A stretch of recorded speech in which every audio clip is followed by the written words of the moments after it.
Okay, let's get going. Hello everybody, my name's Nick-C. I come from Australia.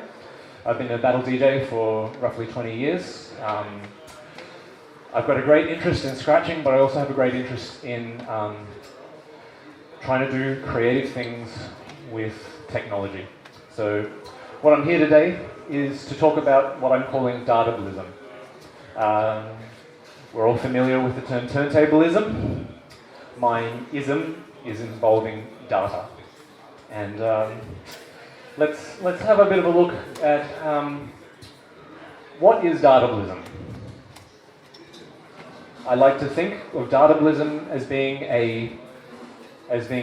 turntablist-oriented programming. That means if you are doing some form of programming and the goal is to create something for a turntablist, you are effectively kind of participating in what I'm calling Datablism. I've been discovering people from all across the world who have been effectively doing this, and it would be really nice to sort of formalize the idea of being a programmer and a turntablist without having to be a full-on software engineer or a rocket scientist or something like this. So Datablism is kind of like Syntablism, but with data. So we've got the creator of Syntablism here, Luigi. Massive inspiration to me. So it's like let's cross the streams. Let's try and kind of come up with a bit of a philosophy that involves data and turntablism. So the best thing about this is that we can create new things for turntablists. And when I say thing, I mean like any sort of thing, as long as it's sort of like involves like data or software or something like that. It kind of falls underneath this umbrella of Datablism. Now, why? Why am I doing this? For those of you that participated and came to see the symposium and the talk before, we're talking about the industry, and we're talking about as new products come out.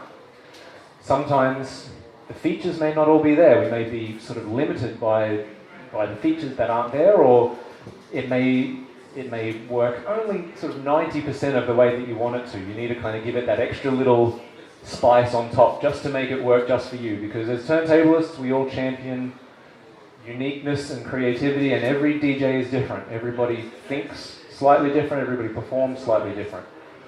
So why not kind of try and create these things that are specific to exactly the way that you want to perform or learn or do whatever within turntablism.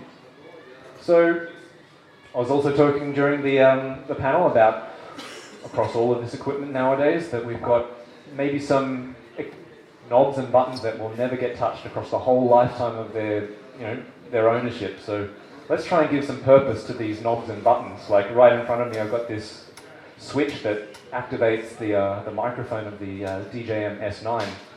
It's a cool tactile little button. It's like, in Eric B. and Rakim, when all is ready, I throw this switch. It's kind of, it's there, it's useful, but no one touches it unless they're a wedding DJ and like, here comes the groom, or this kind of thing. It's just like, let's use this stuff. Let's integrate it into our routines and build on it.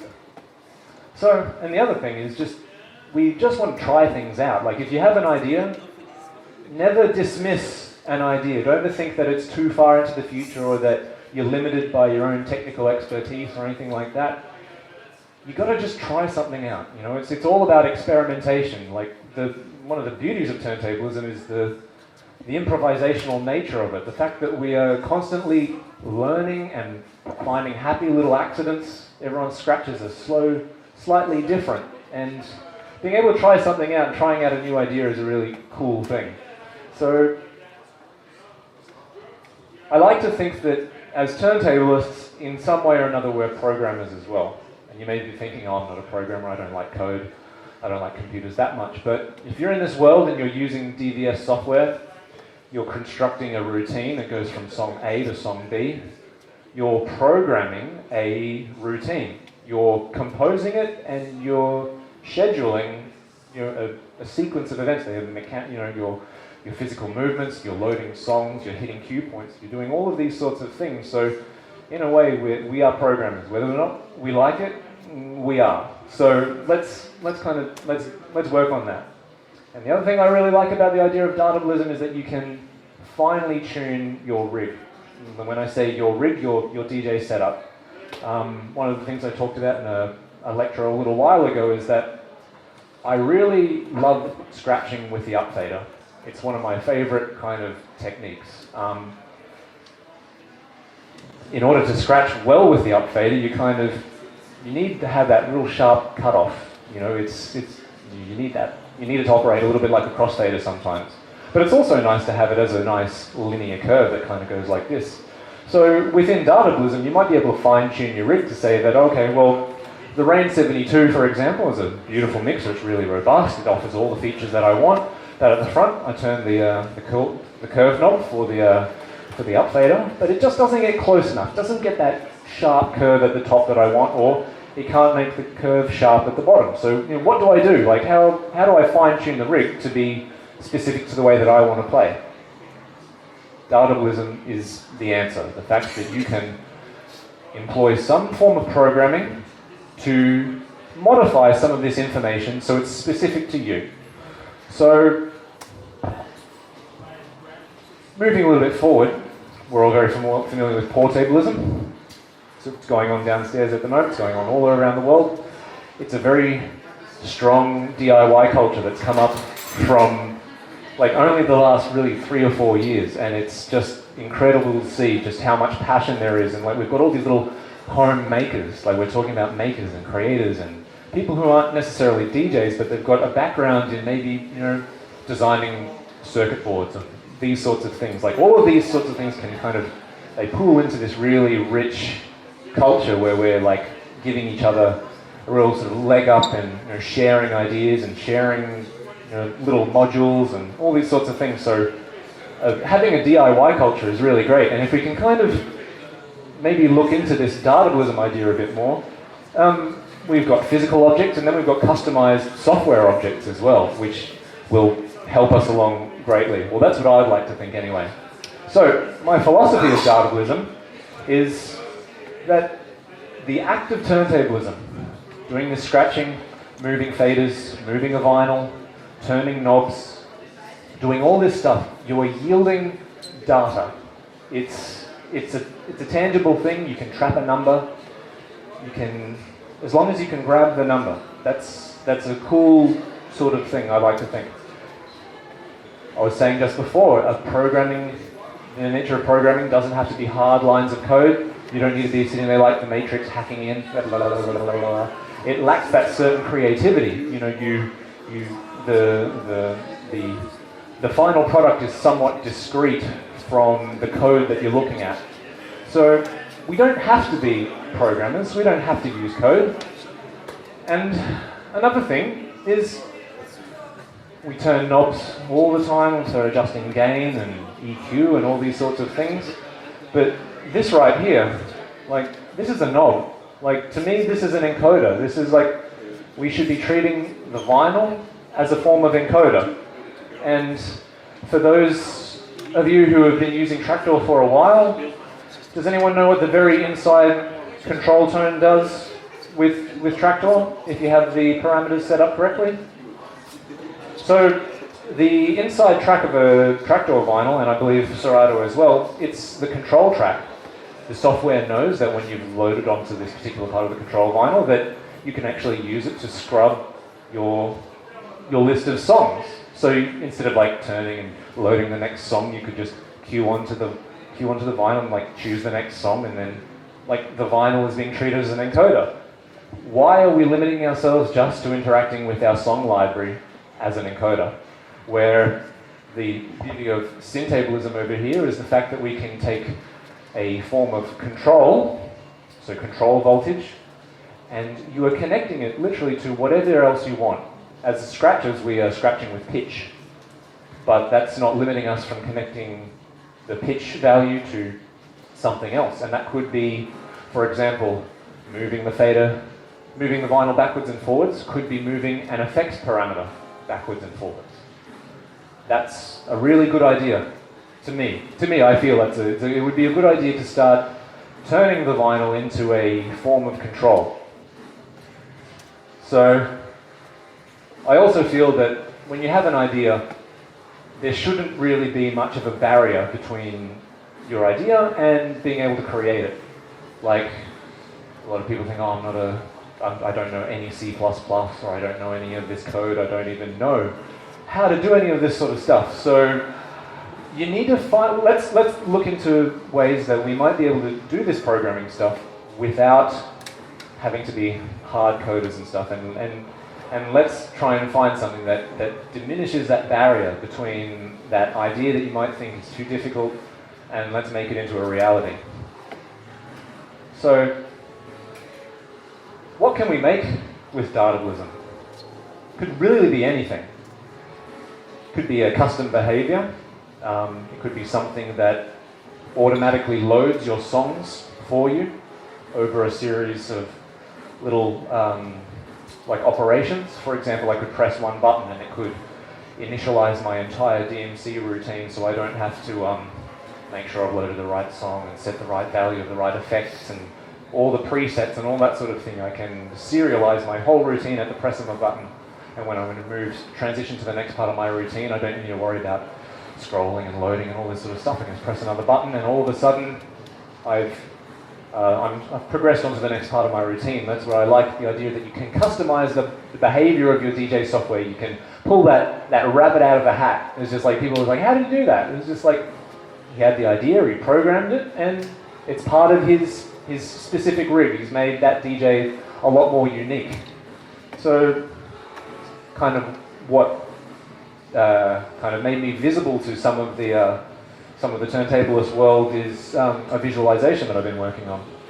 So that is definitely something that you could make with a Datablism. You could be making games. This is an interesting concept. So maybe, for example, this is an example of me treating the vinyl as an encoder. And look at this, I'm playing a video game with vinyl. You know, that's like, I've been dreaming about this sort of thing since I started playing with turntables, you know? It's like, why can't we play like Space Invaders or some kind of planetary defense game where, for example, you might be having to defend your home base, but you've got to click the fader to destroy the enemies that are coming around, you know? It's like, could be a cool little concept that, like, that's just one of the ways that we could be employing Datablism. Just gonna find my browser again. Where is it gone?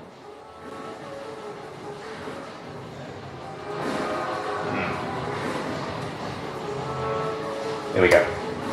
Okay, we could also make custom instruments. You know, we could make, like, it could be like a little, you hit a button, it makes a particular sound. It doesn't have to be like just jumping across cue points. It could be a customized instrument. It could be a training tool. If, for example, you want to sit down for a Sxratch session, you say, I'm not going to stop scratching on this session until I've clicked 2,000 clicks tonight. Well, how are you going to measure that? You know, with Datablism, you could just set up a small little program that measures every time you click. Once you get to 2,000 clicks, you're done for the night. Good, you reached your milestone. So you could make a training tool. That's going to make you better. You could make an interface. It doesn't mean you need to stay within the realm of DJing. If, for example, you want to file your taxes using turntables, that's not such a far-fetched idea, considering I can emulate a mouse or I can do these sorts of things. We can interface from DJ softwares to anything. We could interface to gaming software. We can interface through to visual software. We can interface through to effectively anything, because we're now working with data. It'll be also be making some sort of customized effects, these sorts of things. But also, there's just so much more we could be making with this. So, the objectives for Datablism, I would like to think that we can build lots of things. We can build lots of stuff. I think that this will advance turntablism by really kind of just accepting the fact that people will have new ideas, and never put anyone down for having an idea, because if they see the value in it, I believe that there is value in that, and I would like to think that turntablism will move forward by really, you know, championing and fostering these new ideas. Similar to to Portablism.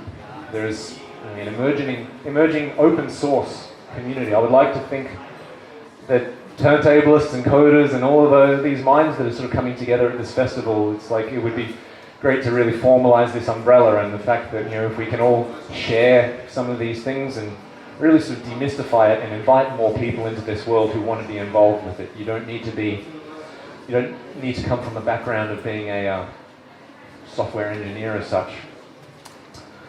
And we want to have fun. That's the main goal of kind of like sort of why I'm in turntablism. It is because it really brings me a lot of joy, like just being in a room, seeing a lot of scratches, and, you know, just enjoying themselves. And I think pushing this stuff forward is going to help us have a lot of fun. This stuff across the table. A lot of us recognize all these objects, and I kind of think that all these sort of things fall in with the world of Datablism, and they're all very recognizable to turntablists. And I've kind of sort of very much along the same lines as what RK was saying before. It's like we're sort of hackers. We're not like hacking into the mainframe, but we're just modifying things a little bit, and we're kind of taking all these different things. We've got multiple pieces of software open at one time, and we're just kind of grabbing all these things and we're sort of using them in a unique sort of way. So what do you need? Usually you're going to need some sort of MIDI-enabled device, something that sends some information from the fader when you move it forwards and backwards. We're really lucky at the moment that pretty much nearly every product that comes out, being a controller or usually like the battle mixers I'm talking about mostly, is that they are also MIDI controllers. We may not sort of see them for that, but when we're moving these faders and stuff, they're not only controlling the volume, but they're also sending some information to the computer. I want to latch onto that. You're also going to need generally an audio interface, but thankfully these new modern DVS mixers are also sound interfaces. You need an audio source.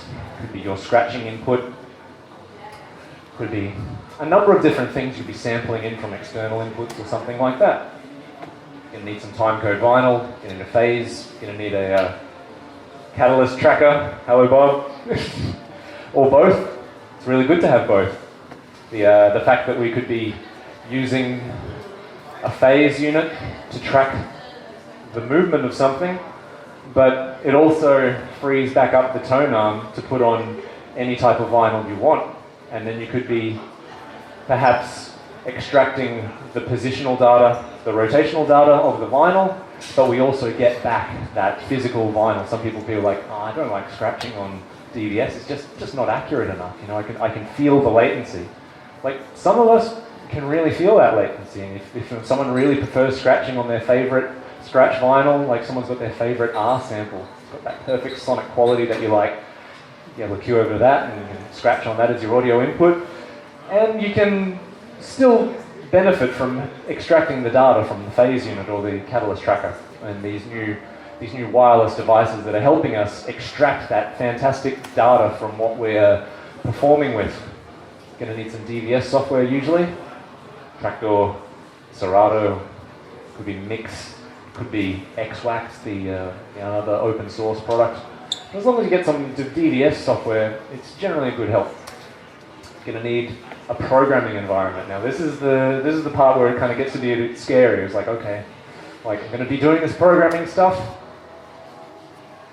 What do I put into this programming environment? We need data points. A data point is a spot where you can pull data from. As an example here, moving the up fader on the left channel, that's a data point to me because it sends a stream of MIDI up to the computer, and that has its own unique address, and that's a point of data. Moving the vinyl forwards and backwards, if I can find a way to isolate the number coming from the vinyl moving forwards and backwards, that's a data point. I think that's really the fundamental kind of part of Datablism and trying to pull in this data from different places. And the last thing you need is an idea. You need an idea to move forward with this. So, what are data points? They're sources of usable data from the turntable's performance. So as I was saying, you move a fader, you get some MIDI information. It's collected from physical inputs, it's collected from audio inputs. You might be measuring the amplitude of something that's coming in. When I say amplitude, I'm talking about the volume. If something becomes more, more loud, the amplitude itself could be a number. The pitch could be a number. Something about this audio input could be a useful value to you. Turn it into data. You can also collect data from your DVS software. Not sure if many people here have experimented with creating their own controller mappings for Traktor by Native Instruments. You can not only map inputs, but you can also map outputs from Traktor, which means that it sends information back out of itself to, for instance, maybe make a light turn on your DJ mixer. It's invisible to most of us, but when we plug in a controller and if you have a number of cue points loaded and you're hitting different cue points or you're erasing them, you can tell which cue points you've got there because the MIDI information coming from Traktor is actually instructing these buttons here to turn on and turn off. They've got individual MIDI addresses, so in itself, Traktor is a controller. So physical controls, audio inputs, DVS. I'm going to go quickly through this because I've sort of explained it already, but physical controls are faders, knobs, switches. But some of us earlier got to witness the performance with ARM-based sensors. Imagine being able to integrate that with a turntable's performance. You've got objects like the leap motion, objects like the phase. It's in itself, it's a sensor. It's measuring rotational acceleration. So that's another form of input. Audio inputs, they could be physical inputs, connecting your turntable to your mixer. That's a physical audio input. It's been converted from audio into digital on its way in here. But we've also got this interesting thing called virtual audio, where you've got your audio, your analog to digital conversion, but on its way out, you've got to convert it from digital back to analog.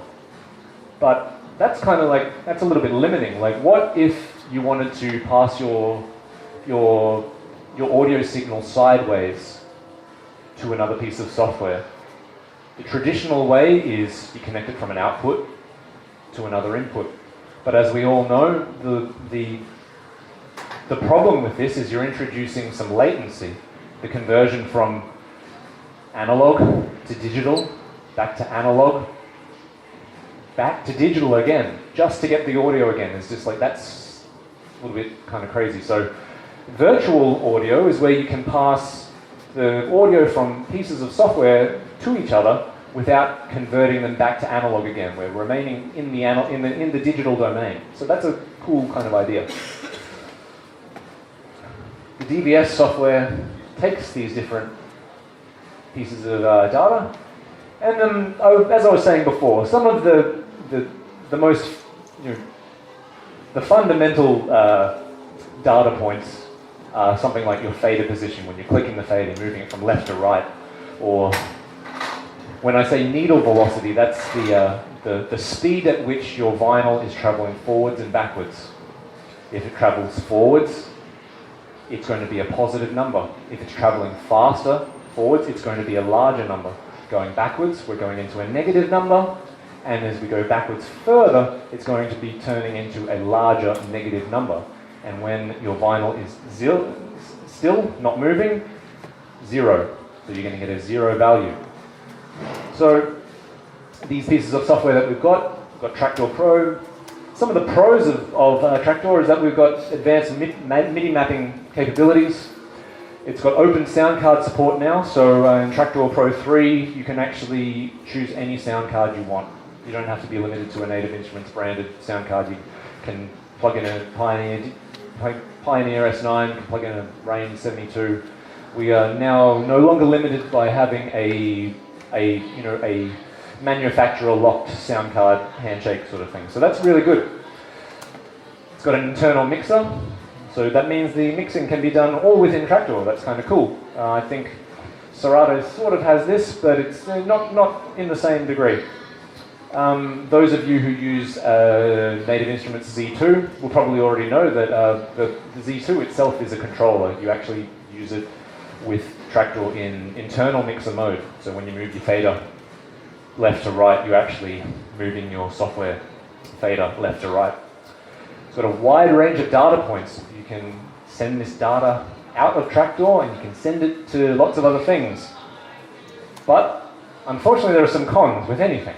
And some of the cons are, in my case, all of the data points coming out of Traktor, they're MIDI based. They're still MIDI. You need to convert them into something that you need. When I say MIDI, usually things coming from 0 to 128 or note on and off. And these are great, they're useful, but sometimes you want a raw number, or you want for example, like if you were playing a song, what if the name of the song you were playing was a string of letters and numbers?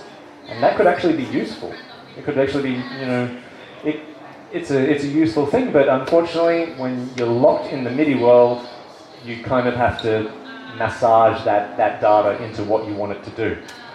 Another one of the cons is, unfortunately, the rate of MIDI messages is not very fast. You can the rate of MIDI messages is as like a kind of like a frames per second, like in a film. 24 frames per second, 30 frames per second. It's the resolution at which you are receiving messages. So you've got Serato as well, main competition to Traktor.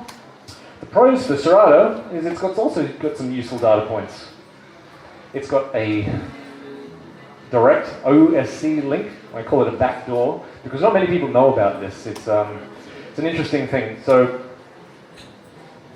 I found that within an older version of OS X, whilst a particular product was still supported, called Quartz Composer. Quartz Composer is part of the Apple OS X kind of programming development environment, which allows you to create your own visualizations and such. But unfortunately, once you go beyond OS X Sierra, it really kind of it's not supported anymore within Serato. And you also need Serato video. So when I'm talking about my backdoor was actually using Serato video, and because Serato video supports this Quartz Composer software, you can actually drop in a little Quartz file and you can latch on to the different data points and you can kind of spit them out the back of Serato, which was great. In my early experiments, I was taking this data in and I was able to use it in a fairly tangible way. So moving on a little bit forward, how do we do this stuff? Does anyone recognize this face? You got to get to the data. Get to the data. Okay. So once you've got the data, once you've pulled it in from these different physical inputs, your vinyl, your sensors, all of these different environmental controls, things coming in from Traktor, once you've got the data, what are we going to do with it? How are we going to do it? My kind of the programming environment that I like to use is called MaxMSP. MaxMSP is a programming environment that allows you to kind of play with audio signals and MIDI and all sorts of things like this. So you could be taking your vinyl input, you could be taking your vinyl input into Max, and you could be sending it straight out as another audio signal. You could be affecting it in some way. You could also be taking your data from your DVS software, passing it into Max, and let's pass it back out. But in this case, we're passing the information out of MaxMSP right back around into Max. So it's a bit of a loop. Traktor can inform your program, and it can keep on cycling itself over, which is really useful. And then you can go out from your DVS software out to your main system. A potential other configuration? Who knows? You may have your own ideas about what we can feed into MaxMSP. And also, what's that going to control? I can't tell what ideas people are having right now, but someone might have some specific program that they like using that I've never heard of. But if we might be able to interface to that using this concept of being able to create turntablist-oriented things via programming using data. Datablism. So, MaxMSP. What is it? It's a workflow programming environment. When I say workflow, it means that you can see your data flowing down in a particular way. You have small little boxes that perform particular functions. One little box, its function may be to add 1 to the number that's coming inside it. So you send a number 1, it knows to add 1 to this value. Straight out the bottom, you're getting a number 2. So you're using these different building blocks similar to a turntablist or modular system. Everything has its own function, but you can patch these different things together. So we're moving away from hard lines of code, that matrixy kind of thing. We can really experiment with our ideas. It allows fast prototyping. If you want to have an idea in the morning, well, during your coffee, by lunchtime, you might actually have something that's working. The fact that you can rapidly prototype an idea in Max-MSP is very, very good. You can have happy accidents, you can patch these different things together. It handles MIDI, signal processing, graphics, and all sorts of things. Much, much more. I could go on for quite a while about the different things it's offering, and as each new version comes out, they're actually offering more and more and more. Those who are involved with programming or engineering, software engineering themselves, will have heard of something called Node.js. It is now supported within Max-MSP, and that actually will allow us to talk to various servers. So maybe you have a weather station in St. Petersburg or something like that, sending values over. That could actually be impacting your DJ set as you're doing it. So you're getting data flying around a server. Or internally on your machine, we can expand all of this programming kind of nature. Max-MSP is actually a number of different products. Max itself is the logic, it's events, it's numbers, mathematics, all that kind of stuff. But you also got MSP, signal processing, that's what the SP stands for. So that's operating at the rate of your sample rate, 44.1, 48,000 times a second. That's sample rate, that's how many times a second these sorts of things are happening. That's MSP is kind of where you create effects and things that are happening at a constant rate. Very similar to control vinyl, where it's an uninterrupted signal, it's constant. It's not like a speaker that's moving forwards and backwards in order to create a sound.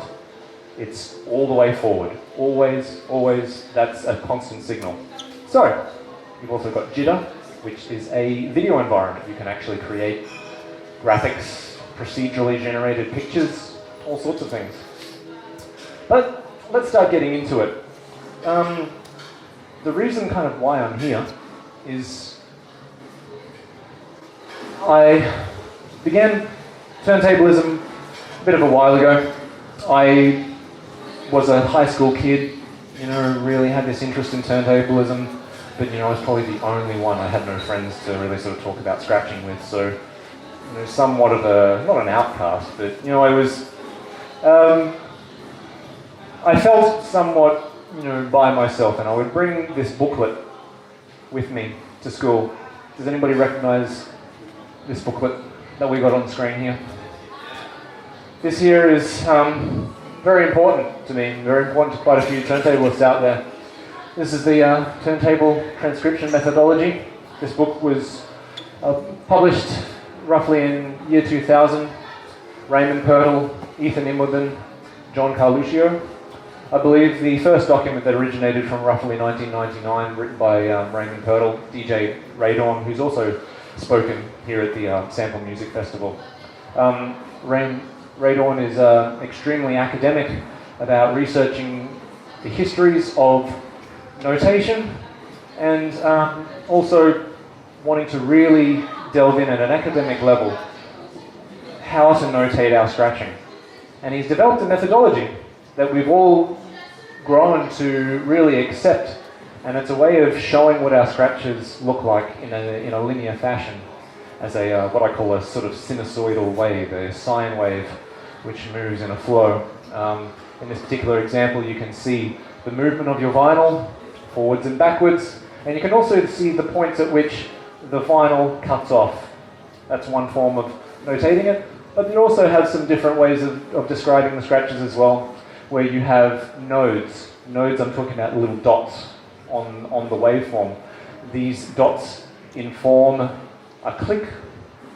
So if you're doing a one click, forwards and backwards, this scratch that is being described here on the right hand side is describing to us that the fader is being clicked once on the forward motion, once on the backward motion. The two nodes that are actually happening down here, these denote the fact that this is an open fader scratch, so that the fader is not actually closed when you're doing it.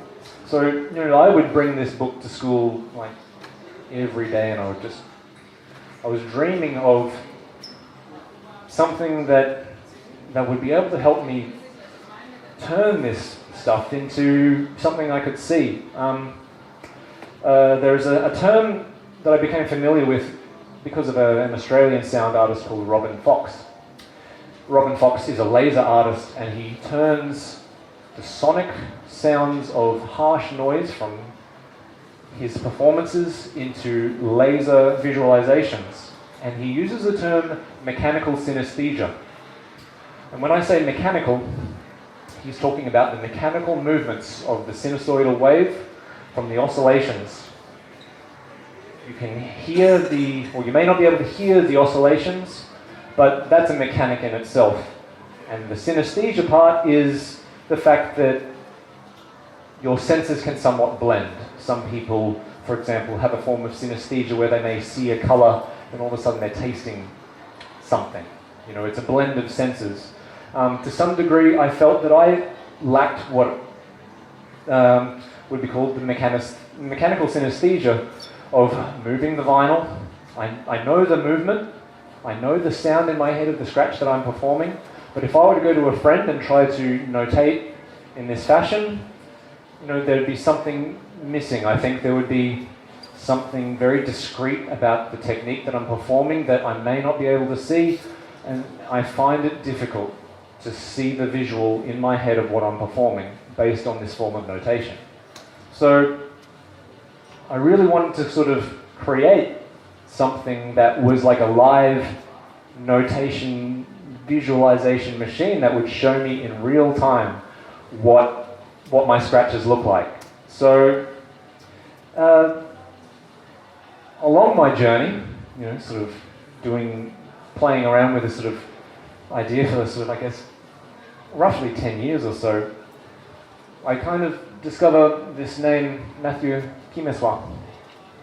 It's kind of amazing how, you know, in the world you can be sort of traveling on parallel lines to someone and the lines never really cross over. Kind of like DJ Shadow and Cut Chemist sort of writing the next Steinsky lesson. You know, they were both doing the next lesson, but one day they actually were told about each other, and it's like they're working on the same sort of thing. Now, Matthew Kimeswa, I spent some time with him in Paris recently, which is where he lives. Matt has actually been arriving at a very similar place to me with trying to extract forms of data and use this in a way to use it as a turntablist. But what's absolutely beautiful about Matthew's developments is he's gone from creating mechanical objects that draw in an analog sense the notation, very similar to Radon. Radon has an invention called the Sxratch, which is a physical pen which will draw from the vinyl onto a ticker tape, onto a ribbon. So these minds are actually, we're all running in parallel lines. We're all trying to create something that records our movements because we want to see what we're doing. It's really good. But one of the things that Matt does is that I think is really interesting is he uses the turntables like an Etch-a-Sketch, and his artwork is generated by scratching. So in this situation, Matt would be interacting with the turntables backwards and forwards, left and right, and he's generating lines. And this is made in Max MSP. It's kind of amazing to me to think that this guy on the other side of the world has actually been doing really similar stuff to me, and it's like he's creating legitimate artwork with turntables, and I think this is beautiful. So, and he is creating this with live performance. You know? Like, that's what I'm saying about Datablism. It could be really for anything. You're not limited by anything. So, what have I made?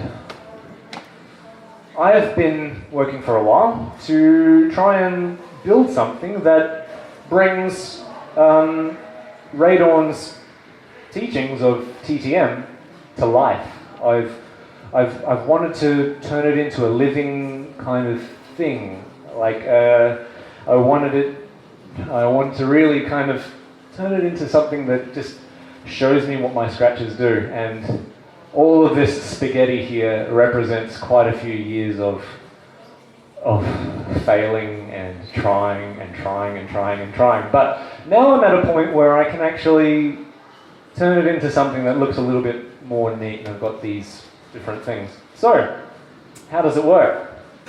When you're scratching, you've got to load a beat. So, let's load a beat. Alright.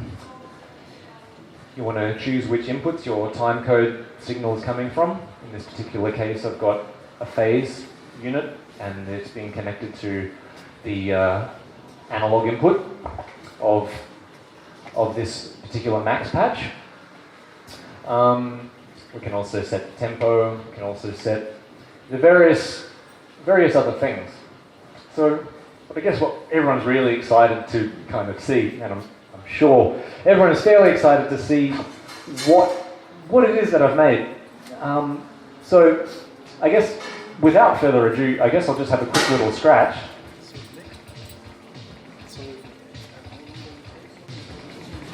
Not for 10 minutes, less than.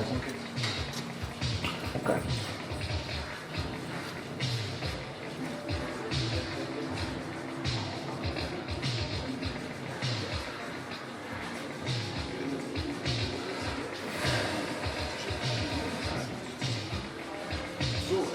Two minutes, please.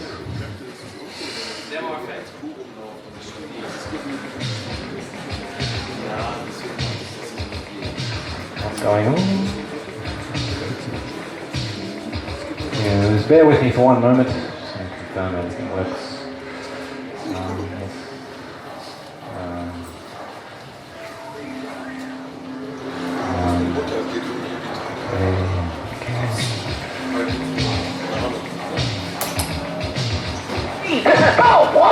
Okay. I'm starting to get a little bit of a stage fright then, thinking I haven't flown all the way from Australia just to show everyone a black screen, so that's good. Okay, so what we can see here is a moving line across a grid. If anyone's following it with the music, we'll be able to hear the fact that the line is crossing these grid lines on beat. 1, 2, 3, it's pretty close. But also when I move my vinyl forwards and backwards, I am now able to see what my vinyl movements look like. And when I open my fader, it is turning into a green line, which denotes the fact that the fader is now open. When I close the fader, it turns to blue. It's an interesting little byproduct of having created this, is that we actually can determine what is happening when the fader is closed, because that reveals a fair bit of fairly interesting information to the scratcher. So in addition to seeing forwards and backwards,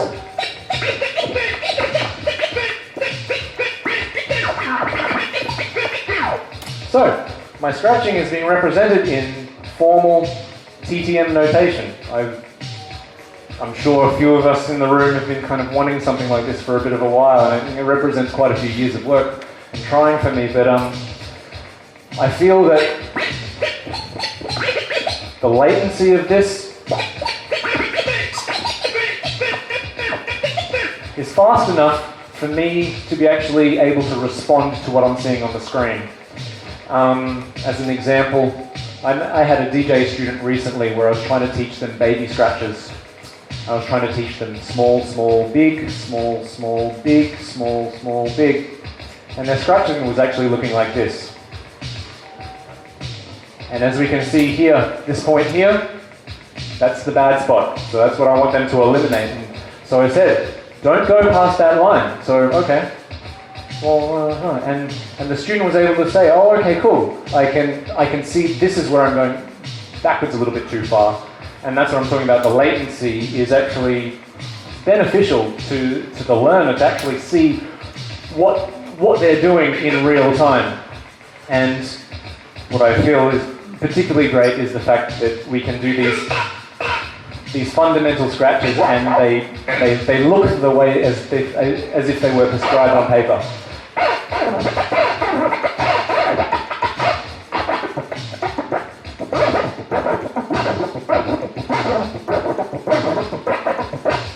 Three-click delayed orbits. I'm pretty happy with the fact that we can now describe these in a live sense. So, what's next? Like that's just visualizing it. Like, how can we take it an extra step further? So, this piece of software I've been building, in fact, will actually be able to record what you're doing as a bit of a series of a stream of data. So, in this particular case, I'm going to hit record. I just did a little bit of scratching then, just a short period, but once you go inside here, I've actually got a meta file, which is actually that short little performance then. It's a stream of data points that's been recorded into effectively like a little hash file.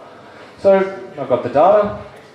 I've also got, in this recording, an audio file as well that's recorded both the scratching and the instrumental that you're scratching to. It's also recorded the isolated scratch input, recorded the beat by itself, but also has a number of different audio streams within this one file. Usually when we think of an audio file, we're thinking of one or two channels, but you can most certainly have audio files that have in excess of 10, 20, 50 channels, whatever. So what's unique to my system is the fact that it's recording this metadata, and it's also recording the audio from all of our scratching, and it's going to be able to remap them into a performance that we can see and share with our friends and say, hey, I came up with this cool scratch last night. I wasn't sure how I did it, but here's the performance. You can analyze it if you like. So I'm going to quickly try the button right now just to see if it works, but hopefully, if the universe is nice to me today, I hope that you might be able to observe some of that performance that just occurred then. But maybe tomorrow during the hands-on session, it'll be a little bit more prepared for showing. But the idea for this visualization is very much to create a system that will record all the important information that we are yielding from these turntablist performances. So I guess I'll just close out with a small little scratch jam, just to say sort of thank you for having me, and it's been an absolute pleasure to present to you all. So once again, my name is NIKK-C, and I really appreciate your time, and definitely feel free to ask me any questions about this world of Datablism, because I think it's going to be pretty useful for everyone in the future. So yeah, thank you so much, everyone. It's been an absolute delight, and yeah, thank you.